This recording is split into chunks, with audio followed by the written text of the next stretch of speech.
राजस्थान में 10 से 24 मई तक लागू संपूर्ण लॉकडाउन और वीकडे लॉकडाउन की वजह से पाबंदी आज शाम से ही लागू हो जाएगी।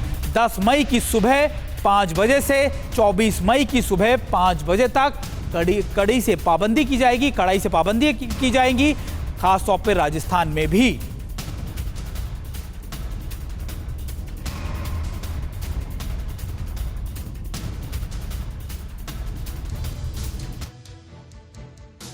और अब आपको ग्राफिक्स की मदद से हमारे ग्राफिक्स वॉल पर यह समझाने की कोशिश करते हैं कि आखिरकार क्या कुछ कहा गया है या फिर क्या कुछ आंकड़े हैं। अगर आप देखें तारीख के हिसाब से 6 मई, 5 मई, 4 मई हमने आपको दिखाया केस कितने हुए और मौतें कितनी हुई। हालांकि 4 मई को करीबन 16,815 केस थे और 155 लोगों की मौत हुई। 5 मई को यह आंकड़ा 13,846 पर पहुंचा और 212 लोगों की मौत हुई और 6 मई को 17,392 और 161 लोगों की मौत हुई। यानी ये आंकड़ा अगर आप देखें धीरे धीरे किस तरीके से। और अब 2 मई और 3 मई की बात करें तो 2 मई को यह आंकड़ा 17,296 था, 154 लोगों की मौत हुई और 3 मई को भी 16,974 केस थे और 154 लोगों की मौत हुई।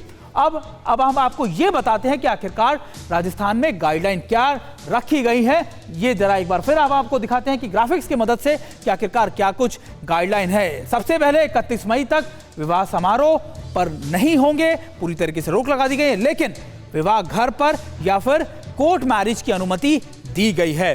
टेंट, हलवाई के सामान की होम डिलीवरी नहीं। इसके अलावा विवाह के लिए एडवांस बुकिंग की राशि लौटानी होगी, यानी जिन बैंक्वेट हॉल में दूसरे लोगों ने जो एडवांस बुकिंग ली है उनको लौटाना होगा। सभी प्रकार के धार्मिक स्थल पूरी तरीके से बंद रहेंगे, मनरेगा के काम नहीं होंगे, मेडिकल सेवाएं छोड़ सभी वाहन बंद।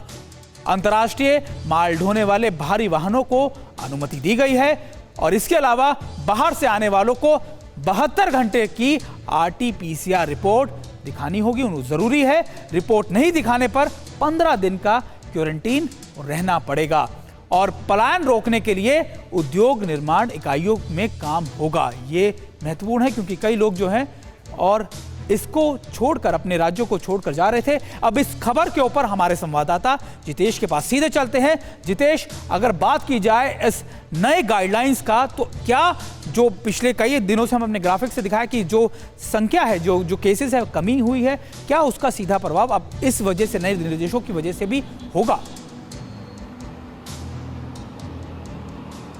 जी बिल्कुल सीमित। राजस्थान के अंदर भी जो नई गाइडलाइन जारी की है, पूरी तरह से लॉकडाउन लगा गया है 10 मई से लेकर 24 मई तक।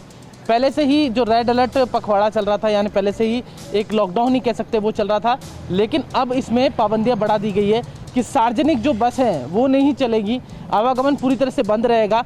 साथ ही मजदूरों को थोड़ी छूट दी गई है और जो विवाह की अनुमति 31 तारीख तक पूरी तरह से बंद है। अगर किसी को विवाह करना है तो उसको एक वेबसाइट दी है, पंजीकरण कराना होगा और घर के अंदर ही या फिर कोर्ट मैरिज कर सकते हैं। 11 जने ही विवाह में सम्मिलित हो सकते हैं।